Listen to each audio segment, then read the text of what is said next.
Dad was a steel worker, and here in Cleveland, spent his whole life here. And I was a Cleveland kid growing up right in the Cleveland proper, went to Cleveland Public Schools.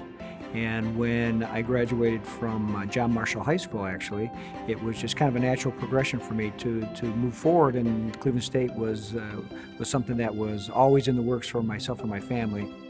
Fantastic instructors, great people. It was a very intense and productive learning experience. It was a real stepping stone, to start a good career for me, and very, very positive experience.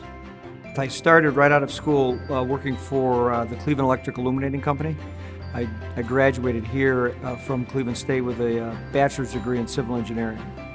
And I went into the illuminating company and worked in substation and plant engineering, designing power plants, working on underground power systems and energy grid type of projects. While I was there, I came back at night to Cleveland State and earned a master's degree in structural engineering with a focus on foundations and structural design.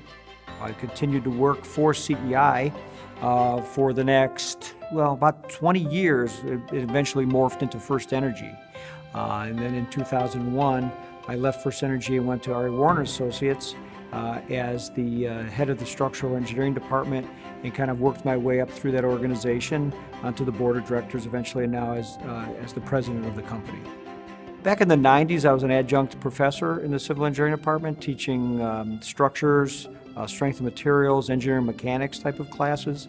I've been brought back by the engineering college many times to lecture to the overall student body on what it takes as your career path adjusts over time to make sure that you become very viable and continue to be marketable out into the community, both from an engineering standpoint as well as an entrepreneurial standpoint. So probably once a year or so I've come back and lectured, and that's been really, really rewarding. I love working with people.